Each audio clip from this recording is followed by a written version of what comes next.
안녕하십니까? 경기도에서 공기업 회사를 다니고 있는 40대 남자입니다. 며칠 후면 저희 어머니 제사인데 저희 아내는 벌써부터 어머니 제사로 바쁜 나날들을 보내고 있습니다. 올해는 간소하게 해도 된다. 성의만 표시하는 정도로만 준비하자고 해도 아내는 제 말을 듣지 않고 종갓집 못지않은 제사를 준비하고 있습니다. 아내가 처음부터 저희 어머니에게 잘한 것은 아닙니다. 어머니가 살아계시는 생전엔 아내는 어머니를 한 번도 찾아뵙지 않던 불효막심한 며느리였죠. 하지만 자비롭고 지혜로우신 어머니 덕분에 저희 아내는 어머니가 돌아가신 후이긴 하지만 최선을 다해 효를 다하고 있는 중이랍니다. 살아계실 때나 잘하지 돌아가신 후에 그러는 게 다 무슨 소용이냐 하시겠지만 저는 아내가 그렇게 해서라도 어머니에게 효도하고 싶다면 저는 그러라고 하고 싶습니다. 제가 왜 이렇게까지 생각을 하는지 지금부터 여러분들에게 저희 아내와 어머니에게 어떤 일이 있었는지 그 감동 실화 이야기를 들려드리겠습니다.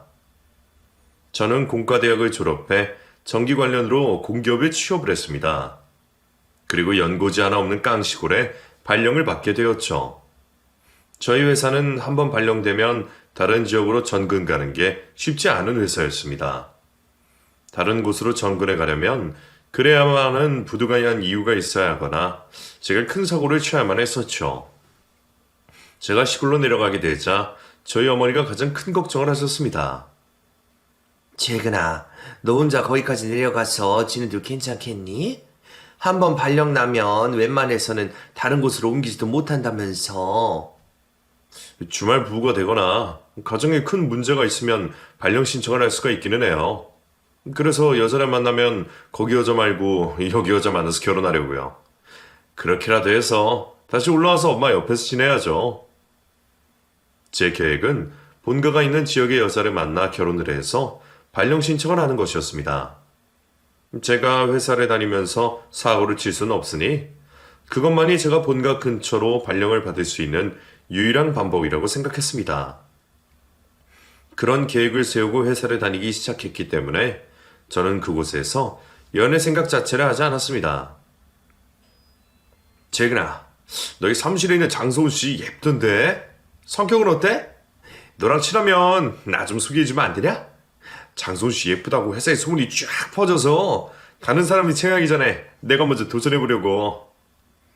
장소훈 씨가 예쁘다고 소문이 났다고? 내 눈엔 그저 그런데 왜 그런 소문이 났지? 다들 시골로 내려와서 눈이 낮아졌나 보네. 이런 시골 마을에는 젊은 여자가 없고 귀하니까 그런 거지. 장소은 씨 같은 여자라도 우리한테 감지덕지라고. 설마 너도 장소은 씨한테 마음 있는 건 아니지? 나는 여기서 여자 만날 생각 없어. 만나도 고향에 있는 사람 만나려고. 괜히 여기 있는 여자 만났다가 평생 여기에 살아야 될지도 모르잖아. 저희 회사는 남초 회사였지만 저희 사무실에 계약직으로 들어온 여자 사무보조 직원이 2명이 있었습니다.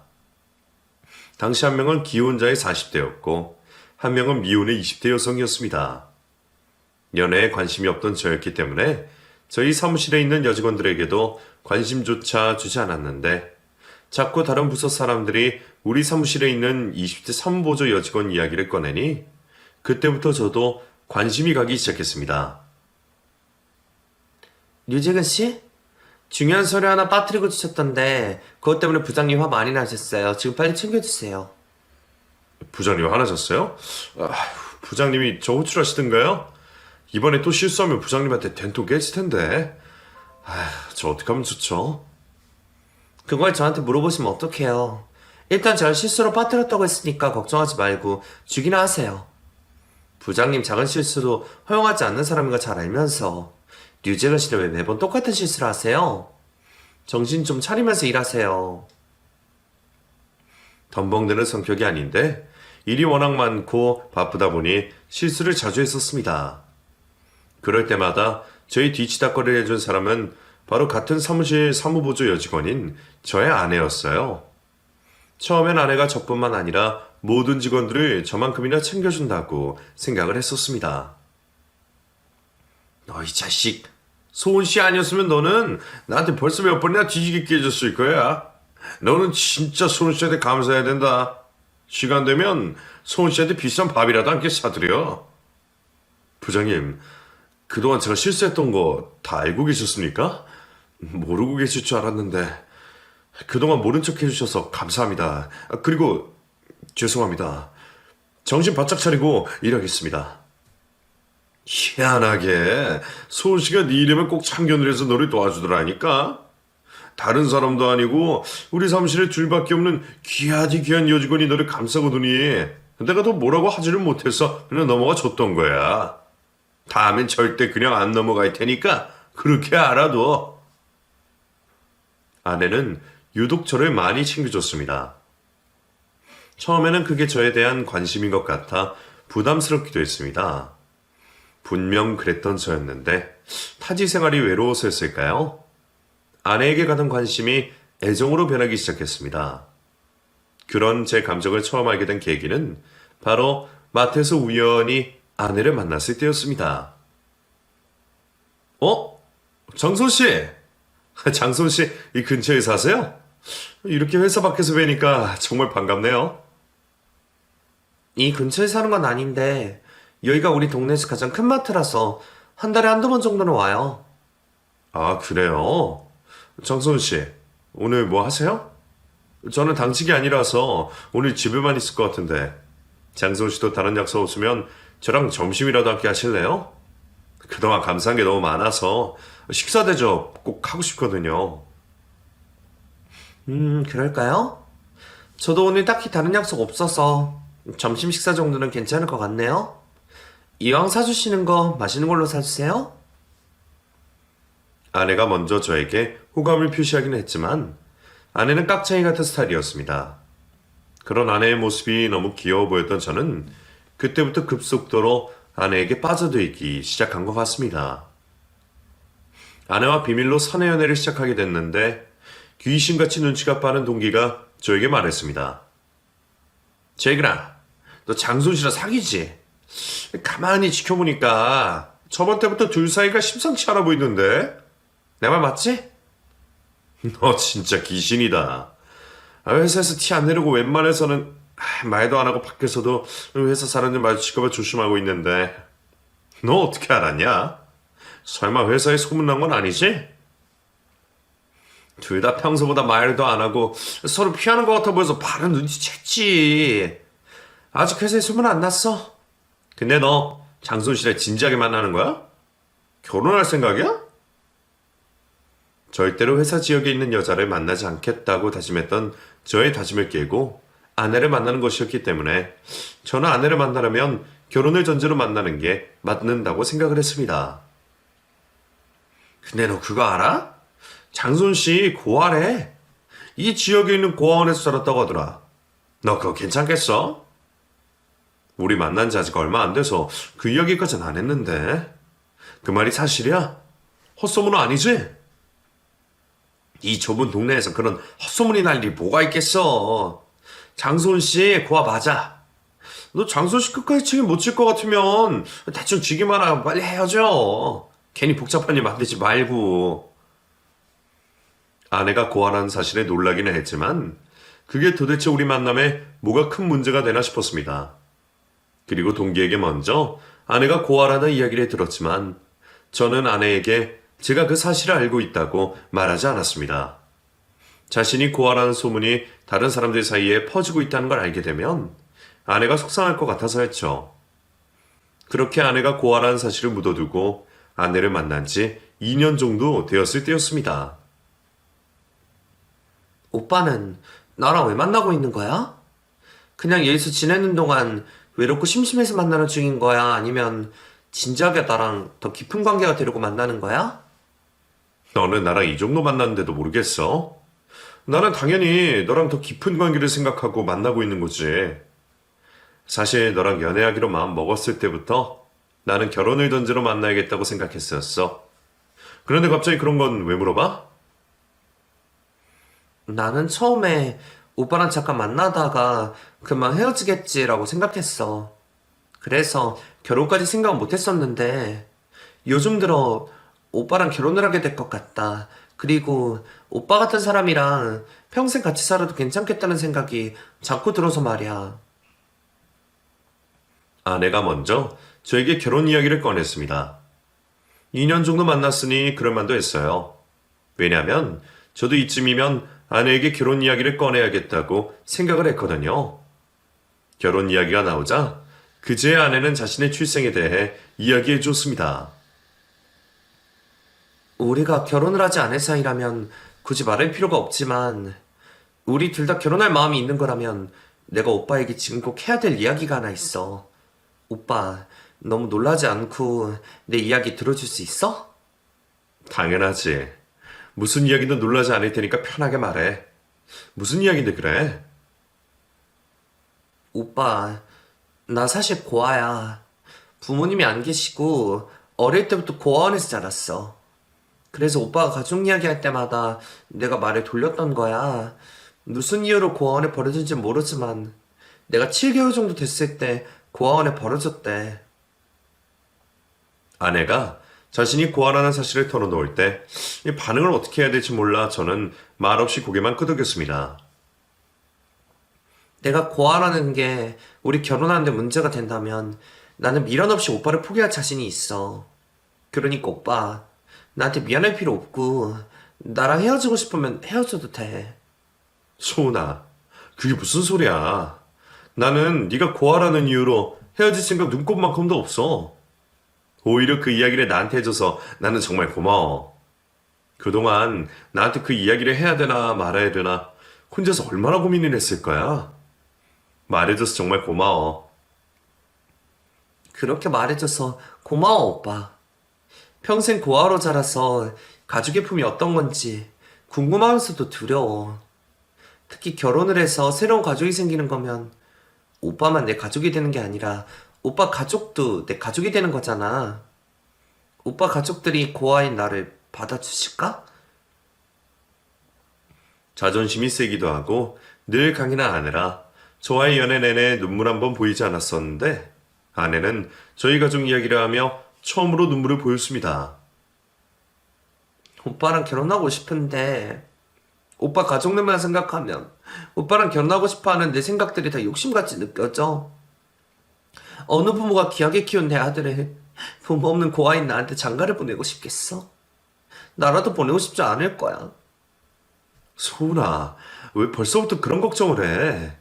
내가 지금 너한테 한 가지 확실하게 말해줄 수 있는 건 우리 부모님들은 네가 고아라는 이유 때문에 우리 결혼을 반대하실 분들이 아니시라는 거야. 반대를 하신다면 다른 문제가 있어서 반대를 하지 절대 고아라는 이유로는 반대는 안 할 거라는 걸 내가 장담할 수 있어.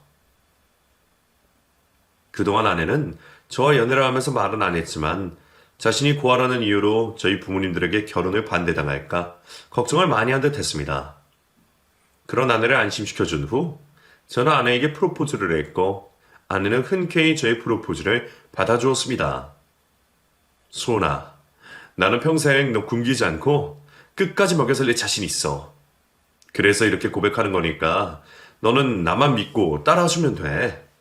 그리고 다른 거 다 필요 없고 너는 지금처럼 운동도 열심히 하고 건강하게만 살아주면 돼. 나는 그것 말고 너한테 더 바랄 게 없어. 정말 그랬습니다. 저는 아내에게 바라는 것이 하나도 없었어요. 그저 아내가 지금처럼 몸도 마음도 건강한 사람으로 제 곁에 머물러 주길 바랄 뿐이었죠. 오빠, 근데 오빠는 여기서 살기 싫다고 했었잖아. 나랑 결혼하면 여기서 평생 살아야 될지도 모르는데 그래도 괜찮아? 좋은 짝을 만났는데 어디서 살든 그 길 다 무슨 상관이겠어. 너만 있으면 나는 여기서 평생 살아도 좋으니까 걱정하지 마. 그리고 여기서 평생 살 생각으로 너랑 결혼하는 거니까 우리 둘 여기서 평생 잘 살아보자. 오빠가 나랑 결혼하면서 포기하는 것들이 많은 것 같아서 오빠한테 정말 고맙고 미안해. 내가 오빠한테 정말 잘하면서 살게. 아내는 제가 본인을 선택하면서 많은 것들을 포기한다고 했지만 저는 아내를 얻고 포기한 것이 하나도 없었습니다. 모든 것이 저의 선택이었으니까요. 그리고 저는 제가 아내에게 든든한 가족이 되어줄 수 있을 것 같아 행복했습니다. 또 아내를 우리 가족의 새 일원으로 맞이하는 것도 기대가 되었죠. 소은아, 아버지랑 어머니한테 결혼 약속한 여자가 있다고 같이 인사드리러 가겠다고 말씀드렸어. 이번 주말에 나랑 같이 아버지랑 어머니 계시는 곳으로 인사드리러 갔다 오자. 이번 주 주말에 간다고 말씀드렸어? 근데 오빠 꼭 부모님들께 인사를 드리러 가야 될까? 오빠 부모님들께서 우리 결혼해도 된다고 허락만 해주시면 인사는 결혼식 당일하고 싶은데 그렇게 하면 안 돼? 세상에 그런 게 어딨어, 소은아. 결혼 허락을 해주시든 안 해주시든 결혼을 하기로 했으면 부모님들 만나서 인사드리는 게 도리지. 세상에 어느 누가 결혼식 당일 시부모님들을 처음 만나서 인사해? 오빠, 나는 그렇게 해도 상관없다고 생각해. 우리가 부모님들 도움을 받고 결혼하는 것도 아니고, 내가 시부모님들이랑 사는 것도 아닌데, 굳이 따로 만나서 인사를 해야 돼? 오빠가 오빠 부모님들한테 내가 결혼식 날 뵙고 싶다고 했다고 전해주면 안 돼? 결혼식 당일 결혼식장에서 저희 부모님께 인사를 드리겠다는 아내의 말에 제 귀를 의심했습니다. 살다 살다 결혼식 날 시부모님들을 처음 뵙는다는 말을 정말 듣도 보도 못했었거든요. 아내를 설득해도 아내는 끝까지 결혼식 날 저희 부모님을 뵙겠다고 고집을 부려 어쩔 수 없이 저는 아내 몰래 저희 부모님들을 저희가 사는 곳으로 불렀습니다. 소은아, 아버지랑 어머니가 너 보고 싶으시다고 지금 여기로 내려오고 계셔. 나도 갑자기 전해 들은 거라서 지금 말하게 됐는데 이따가 저녁에 우리 부모님들이랑 식사 한 끼만 하자. 아버님이랑 어머님이 내려오고 계신다고? 오빠 정말 몰랐어? 아니면 나 몰래 불러놓고 일부러 모른 척 하는 거야? 결국 이렇게 오빠 맘대로 할 거면 미리 말이라도 해주든가. 갑자기 이런 식으로 말하는 게 어딨어. 나도 진짜 몰랐어. 그래도 소은아, 아버지랑 어머니 만나 뵙기 부담스럽고 힘들어도 앞에서는 절대 티내지 말아줘. 내가 최대한 식사 시간 빨리 끝낼 수 있도록 노력해 볼게. 아내는 정말 울며 겨자 먹기로 저희 아버지와 어머니를 만나 뵈었습니다. 저희 부모님들은 아내가 본인들을 보고 싶어 하지 않는다는 걸 눈치챘음에도 불구하고 기분 나쁜 티 하나 내시지 않고 아내를 따뜻하게 대해주셨습니다. 우리 며느리 될 사람 하루라도 빨리 보고 싶었는데 이 예쁜 얼굴을 이제서야 보게 돼서 아쉬운 마음은 있지만 이제라도 보게 돼서 얼마나 다행인지 모른다. 우리 며느리 실제로 우리 사진으로 봤을 때보다 훨씬 아리답고 참하구나. 집으로 돌아가면 우리 며느리 예쁘다고 동네 방네 소문을 내야겠어. 저희 부모님들이 어떤 사람인지 두 눈으로 확인했음에도 불구하고 아내는 부모님이 돌아가신 이후에도 불만에 가득 말들을 털어놓았습니다. 오빠는 왜 내 생각 안 하고 오빠 마음대로 다 결정을 하는 거야? 결혼하고 나서도 이렇게 오빠 마음대로 할 거야? 우리 부모님 만나는 게 도대체 뭐가 그렇게 힘든 일이라고. 넌 아직도 그런 소리를 해.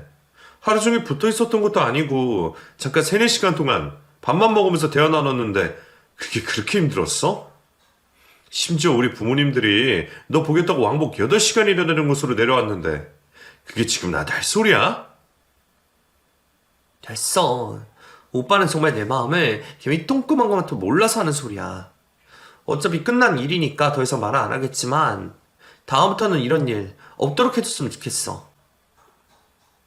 아내가 우리 부모님을 너무 불편해하는 게 마음에 걸리긴 했지만 저희 어머니께서 오히려 그런 아내를 더 이해해 주라고 하셨습니다. 아휴, 재근아. 소은이가 마음에 상처가 많아서 그런 거니까 네가 이해해라. 아버지랑 나는 소은이가 왜 그렇게 말하는지 다 이해한다. 소은이 마음이 열리려면 오랜 시간이 필요하겠지만 아버지랑 엄마는 기다려줄 수 있어. 그러니 너는 옆에서 소은이 재촉하지 말고 잘 다독여줘. 현명하고 지혜로우신 저희 부모님들 덕분에 아내와의 위기를 무사히 잘 넘길 수 있었습니다. 어머니의 말대로 아내의 마음에는 깊은 상처가 있기에 새 가족을 맞이하는 걸 어려워하는 거라고 생각하기로 했었죠.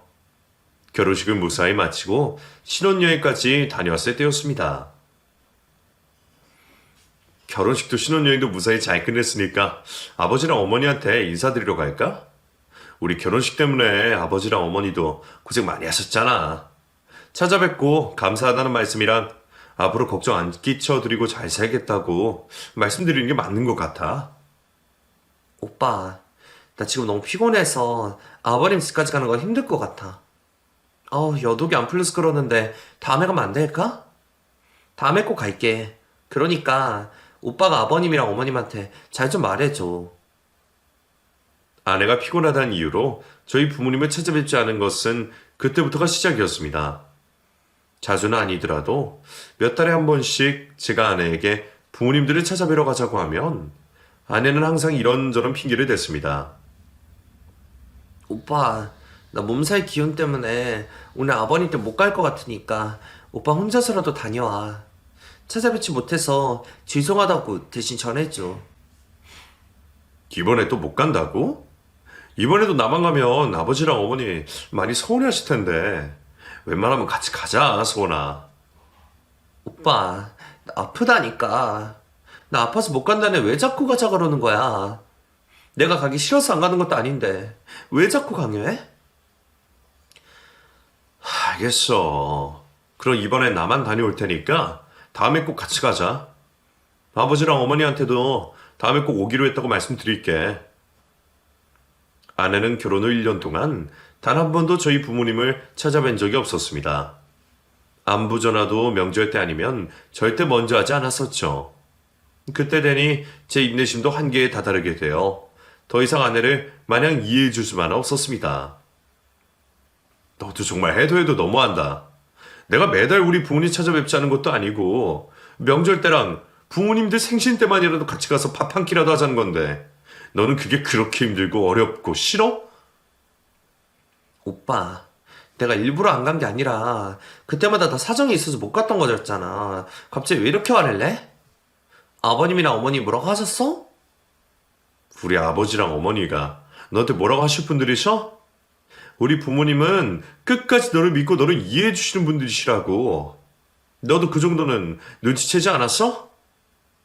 며느리가 얼굴 한번 안 비춰도 걱정만 하시는 분들이신데 세상에 이러신 부모님들이 어딨어. 나도 두 분한테 고맙고 감사하게 생각하고 있어. 그래서 다음엔 꼭 찾아뵐 생각이니까 이 이야기는 그만 이야기했으면 좋겠네? 나 오빠 때문에 스트레스 받으려고 해. 이번엔 아내와 확실하게 해둬야겠다는 생각을 했습니다. 승부욕이 생겨 다음번엔 꼭 아내를 데리고 부모님들께 찾아뵙고 싶었습니다. 다음엔 무조건 같이 가자. 다음번에도 아프다 피곤하다는 핑계로 안 가면 그때 우리 둘이 끝날 각오해야 될 거야. 오빠 나 제발 그만해.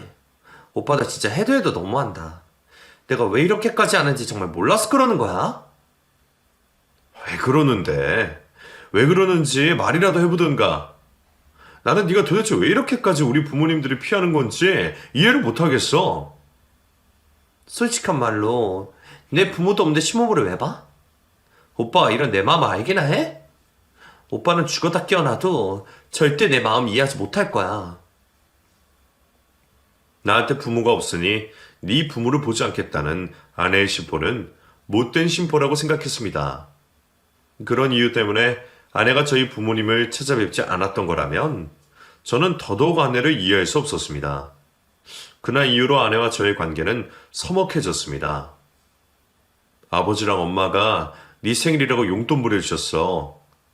전화로 감사하다고 인사 정도는 해줬으면 좋겠는데 그 정도는 할 수 있지? 그건 내가 알아서 할 테니까 걱정하지 마. 결혼하고 1년 넘도록 며느리가 찾아오지 않으면 미워할 만도 한데 저희 부모님은 아내의 생일에 용돈도 챙겨 보내주셨고 명절에 찾아오지 않는 며느리를 위해 맛있는 음식들도 따로 챙겨주셨습니다. 엄마, 이런 것까지 챙겨주실 필요 없어요. 찾아오지도 않는 며느리 뭐가 예쁘다고 이런 걸 바리바리 싸주세요. 이러면 제가 엄마한테 더 죄송스러워진단 말이에요. 내 며느리 내가 챙기겠다는데 네가 왜 그러냐? 하나밖에 없는 내 며느리 내가 챙겨야지 누가 챙기겠어. 가져가서 손이 꼭 먹이도록 해. 명절날 혼자 집에 있으면 얼마나 외롭겠니? 차라리 부모님이 제 아내를 미워했다면 제 마음도 편하고 아내 마음도 편했을 것 같습니다. 어느 정도 시간이 지났을 때는 아내가 저희 부모님에게 미안한 마음이 들어 피하는 것 같다는 느낌도 들었습니다. 부모님들이 아내가 보고 싶어 저희가 사는 곳으로 내려왔을 때였습니다. 여보, 아버지랑 엄마 지금 버스정류장에서 기다리고 있다는데 당신이 좀 모시러 갈 수 있어? 나 지금 당장 회의 들어가야 돼서 아버지랑 엄마 모시러 못 갈 것 같아. 나보고 가라고? 당신 그 회의 빠지면 안 되는 거야? 나 아버님이랑 어머님 안 본 지 오래돼서 나만 있으면 어색해서 많이 힘들어. 괜찮아. 아버지랑 엄마가 분위기가 어색해지지 않게 노력해 주실 거야. 당신 힘든 거 아는데 지금 상황이 어쩔 수 없으니까 당신이 좀 가져. 아니야. 나 진짜 아버님이랑 어머님 별 자신이 없어. 아니면 아버님이랑 어머님 보고 일단 그쪽 카페에 들어가기 싫어하고 하면 안 돼? 나 정말 힘들어서 그래, 여보. 저희 부모님을 만나 뵙기 어려워하는 아내를 보면서 안타까운 마음이 들었습니다. 어쩌다 이 지경까지 오게 된 건지 중간에서 제가 제 역할을 제대로 못해낸 것 같아 죄스러운 마음이 들었습니다. 아내가 저희 부모님들을 보는 것을 어려워해서 부모님들이 저희가 사는 곳으로 내려와도 제 아내의 얼굴을 보지 못하고 올라가는 일이 허다했습니다. 아내가 저희 부모님을 찾아뵙지 않는 일이 당연해지고 있을 무렵이었습니다. 명절날 혼자 집으로 올라가 있었는데 저희 어머니가 아내의 과거에 대해 물었습니다. 지혜근아, 너 소은이 어느 고아원에서 자랐는지 혹시 알고 있니? 거기가 어딘지 알면 나한테 좀 알려줘. 그건 왜요? 수원이 우리 지역에 있는 고아원에서 자랐다는 건 알고 있긴 한데 어느 고아원인지는 정확히 저도 잘 모르겠네요. 그러면 내려가거든 내가 물었다고 하지 말고 소은이한테 어느 고아원에서 자랐냐고 조심스럽게 슬쩍 물어보고 엄마한테 알려줘. 그리고 내려가서 또 소은이 보고 왜 시부모님을 안 찾아뵙냐고 뭐라고 하지 말고 잘 다독여주고. 엄마 말 무슨 말인지 이해했지? 엄마는 결혼하고 얼굴도 한 번 안 비춘 며느리가 밉지도 않으세요? 엄마는 왜 이렇게까지 소원이를 챙겨주시는 거예요? 소은이 심정을 우리가 어떻게 다 알겠니? 저 속을 자기가 털어놓아야 할 수가 있는데 털어놓지를 못하고 있으니 우리는 이해해주고 기다려주는 수밖에 없지 않겠어? 언젠가 소은이가 먼저 다 털어놓고 다가올 때가 있을 테니까 그때까지 기다려주려고 하는 거야. 그렇게 아내가 저희 부모님들에게 얼굴을 비춰주지 않은 지도 어느새 3년이 되었을 때 저희 아버지가 갑자기 세상을 떠나셨습니다. 아내가 시아버지가 돌아가셨는데도 장례식장에 찾아가는 걸 두려워했습니다. 오든 말든 당신 알아서 해. 나는 당신한테 더 이상 해줄 말이 없다. 그땐 정말 저도 다 포기해버렸습니다. 아내에게 화도 나지 않고 그런 아내가 안쓰럽지도 않고 아무 감정도 들지 않았습니다. 결국 아내는 시아버지 장례식장에도 모두가 잠든 늦은 새벽 잠깐 들려 허나만 하고 사라졌습니다. 여보, 미안해. 어머님 얼굴 볼 자신이 없어서 주무시고 계신 어머님 못 깨웠어. 아버님 가는 마지막 길 함께 해주지 못해서 정말 죄송하다고 어머님한테 꼭 전해줘. 그리고 당신한테도 정말 미안해.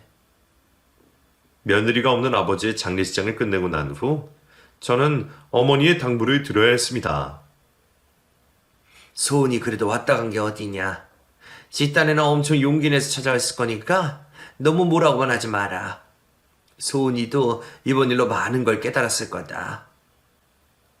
어머니의 당부도 있기도 했고 저도 아내를 포기한 지 오래라 아버지의 장례식을 끝내고 돌아간 후 아내에게 별말을 하지 않았습니다. 아내도 굳이 아버지 장례식 이야기를 꺼내지 않았죠. 그 이후로 저희는 암묵적으로 아내는 저희 어머니를 찾아뵙지 않는 게 당연하다고 여기며 지냈습니다. 그렇게 또 속절없이 시간이 흘러 저희가 결혼한 지 5년 차가 되었을 때였습니다. 어머니에게서 급하게 연락이 왔습니다. 재근아, 엄마 몸이 많이 안 좋은 것 같구나. 사정을 다 설명하기에는 전화를 하기 어려울 것 같으니까 주말에 시간 내서 집으로 좀 올라와라. 어머니의 전화를 받고 저는 주말까지 기다리지 못하고 다음날 바로 어머니가 계시는 곳으로 올라갔습니다. 엄마, 몸이 도대체 어떻게 얼마나 안 좋길래 그런 전화를 주셨어요? 큰 병은 아니죠? 엄마 그동안 아픈 곳 하나 없이 건강하셨잖아요. 재근아, 큰 병원에 갔더니 엄마 췌장암이라고 하네. 몸이 급속도로 안 좋아져서 혹시나 싶어 병원에 갔더니 췌장암 말기라고 하더라.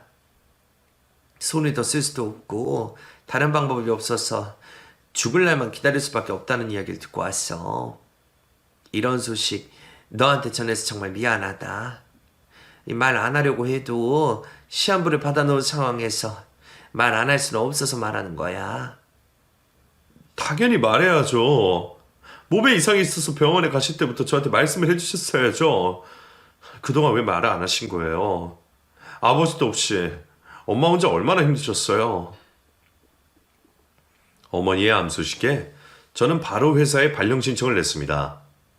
제가 늦둥이의 외동아들이라 아픈 어머니 곁에 있을 사람이 저밖에 없었기 때문이었죠. 제가 회사에 발령 신청을 내자 아내가 화를 냈습니다. 당신 왜 나한테 한마디 상의도 없이 맘대로 발령 신청을 내? 당신 나랑 여기서 평생 살기로 했잖아. 근데 어쩌겠다고 발령 신청을 낸 거냐고. 어머니 옆에서 간병할 사람이 나밖에 없는데 그럼 어떡해? 당신이 회사 그만두고 올라가서 우리 엄마 간병할 거야? 아니면 내가 회사를 그만두고 올라가서 엄마 간병할까? 이게 내가 할 수 있는 최선의 선택이라고. 그래 알겠어. 가고 싶으면 가. 어머님 아프시다는데 당신이 가서 간병해야지 어떻게 하겠어. 근데 나는 안 가. 나는 어머니 간병하면서 살 자신 없으니까 가려거든 당신 혼자 가. 그래, 나 혼자 갈게. 우리 엄마 죽을 병에 걸렸다고 하는데도 이런 당신 보니까 나는 더 이상 당신이랑 못 살 것 같다. 당신은 여기 끝까지 평생 혼자 여기서 잘 살아봐. 결국 저만 혼자 어머니가 계시는 곳으로 올라갔습니다. 홧김에 아내에게 이혼 이야기를 했지만 정말 아내와 정리를 해야 되나 고민이 많이 됐습니다. 제가 혼자 어머니 곁으로 올라오자 어머니는 아픈 본인보다 홀로 남게 된 아내 걱정을 더 많이 하셨습니다. 재근아, 소은이 그렇게 혼자 두고 올라와 버리면 어떡하니? 소은이는 분명 너한테 버림받은 기분이 들 거야. 엄마는 그냥 요양원에 들어가면 되니까 얼른 소은이한테 내려가 봐라. 엄마는 지금 이 상황에서도 며느리 걱정이세요? 걔는 자기가 알아서 잘 사니까 걱정하지 마시고요. 엄마는 엄마 몸이나 생각하세요. 어차피 곧 죽는 사람 걱정해서 뭐하니? 나는 너랑 소은이가 사이좋게 평생 잘 살았으면 좋겠다. 엄마 죽으면 너도 의지할 사람이 소은이밖에 없는데 엄마 때문에 너희 둘 사이 틀어지면 엄마 마음이 편하겠니? 어머니가 옆에서 아내 걱정을 하니 저도 아내 걱정이 조금씩 되긴 했습니다. 어머니 말대로 아내가 저에게 버림받았다는 생각을 할까 걱정이 되어 아내를 보러 내려가야겠다고 마음을 먹었을 때였습니다. 재근아, 내려가서 소은이한테 이것 좀 전해주려무나. 엄마 소은한테 직접 전해주려고 했는데 그럴 시간이 없을 것 같구나. 무슨 내용의 편지인지는 모르겠지만 엄마가 아내에게 직접 쓴 편지를 건네주었습니다. 마음 같아서는 전해주고 싶지 않았지만 그래도 엄마의 마음이 담긴 편지니 마지막으로 아내에게 전달해줘야겠다 싶었습니다. 엄마가 당신 보고 꼭 전해주라고 해서 가져왔어. 나도 무슨 내용인지 모르겠지만 읽어봐. 아내는 어머니가 전해줬다는 편지를 받아들고는 손을 벌벌 떨었습니다. 무슨 죄라도 지은 사람처럼 말이죠. 그리고 아내는 어머니가 전해준 편지를 읽으면서 눈물을 참지 못했습니다. 끝내 오열을 할 정도였죠. 당신 왜 그래? 도대체 무슨 내용이 적혀있길래 그렇게 울어? 정신 좀 차려봐. 아내는 제 바지가랑이 붙잡으며 오열했습니다. 그러고는 처음으로 저에게 어머니를 만나게 해달라고 했습니다. 여보, 나 지금 당장 어머님 뵈야 될 것 같아. 나 어머니 좀 만날 수 있게 해줘. 아내에게 무슨 내용이냐 물어봐도 아내는 대답하지 않았습니다. 일단 아내를 어머니에게 데려다 주는 게 우선인 것 같아 아내를 어머니에게 모시고 갔습니다. 어머니는 아내를 보자마자 아내를 껴안았고 아내는 어머니 품에 안겨 엉엉 소리내며 눈물을 흘릴 뿐이었습니다.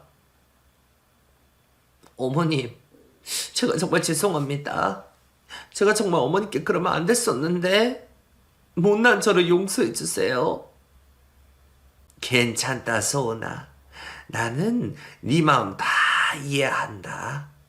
이제라도 이렇게 와줘서 나는 얼마나 고마운지 모른다. 고맙다, 소은아. 진작에 찾아뵙고 싶었어요. 아버님 돌아가시기 전부터 찾아뵙고 싶었는데 용기가 안 났어요. 아버님 돌아가시고 그때라도 더 늦기 전에 찾아왔어야 했는데 이제 와서 찾아와서 정말 죄송합니다. 도대체 어머니가 아내에게 전해준 편지에 무슨 내용이 적혀 있어 아내가 저러나 싶었는데 어머니가 아내에게 전달해준 편지 안에는 아내의 친부모님들이 사시는 주소와 연락처가 적혀 있었습니다. 어머니, 저도 찾을 생각을 못했는데 도대체 소은이 친부모님들을 어떻게 찾으신 거예요? 소은이 친부모님들을 꼭 찾아주고 싶다는 생각을 너희 결혼 전부터 했었어. 네가 알려줬던 소은이가 자란 고아원에 찾아가서 친부모들 행적을 쫓아가니 결국 찾아낼 수 있긴 하더라고. 오랜 시간이 걸리긴 했지만 내가 죽기 전에 찾아낼 수 있어서 얼마나 다행인지 모른다. 왜 그동안 저한테 말씀 안 하셨어요? 엄마가 소은이 친부모님들 찾으시는 거 알았으면 저도 같이 도왔을 텐데요. 너는 일하느라 바쁘지 않냐? 그런 데 같이 신경 쓸 겨를이 어디 있어. 그리고 다행히도 소은이 친부모님들이 두 분 다 잘 지내고 계시고 소은이를 고아원에 맡긴 사정도 어쩔 수 없던 사정이라 소은이에게 무사히 친부모님들 주소랑 연락처를 전달할 수 있었던 거야. 어머니는 아내가 친부모님들을 찾게 되면 마음의 상처를 치료할 수 있을 거라고 생각하셨는지 저 몰래 아내의 친부모님들을 찾으신 거였습니다. 어머님, 제가 어떻게 어머니께 보답을 해야 될지 모르겠어요. 어머님이 아프지 않고 오래 살아주셨으면 제가 평생 보답을 했을 텐데 지금은 너무 늦은 것 같아서 너무 죄송스러워요. 지금이라도 내 마음을 네가 알아준 것만으로도 나는 충분하다. 나 죽거든. 소원이 너는 우리 재근이랑 평생 사이좋게 잘 살기만 하면 돼. 나는 그거면 된다. 어머님, 죽지 마세요. 제발 죽지 마시고 오래오래도 살아주세요. 어머님 이대로 돌아가시면 저 정말 못 살아요. 소은아, 다음 생이라는 것이 있잖니.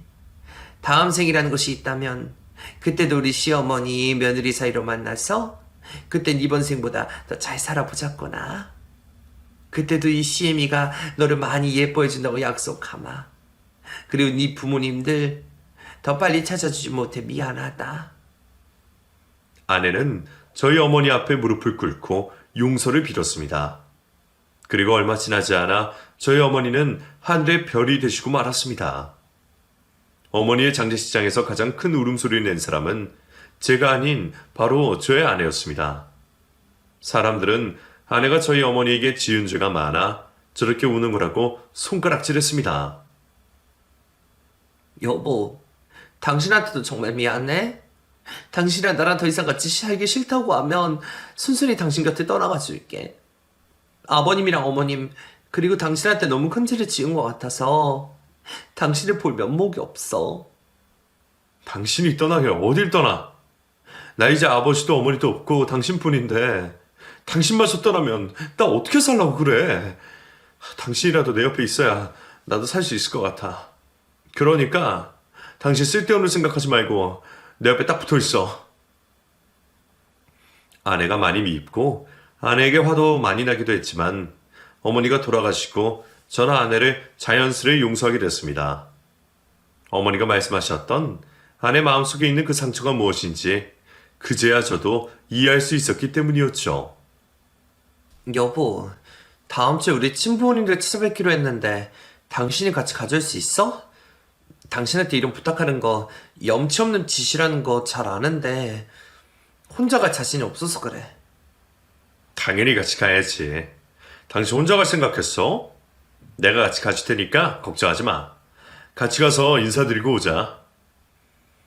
아내가 저와 결혼하고 5년 동안 단 한 번도 저희 부모님을 찾아뵙지 않았던 것이 저에게 미안했는지 저에게 자신의 친부모님들을 만나러 가자고 하는 것도 조심스러워하고 미안했습니다.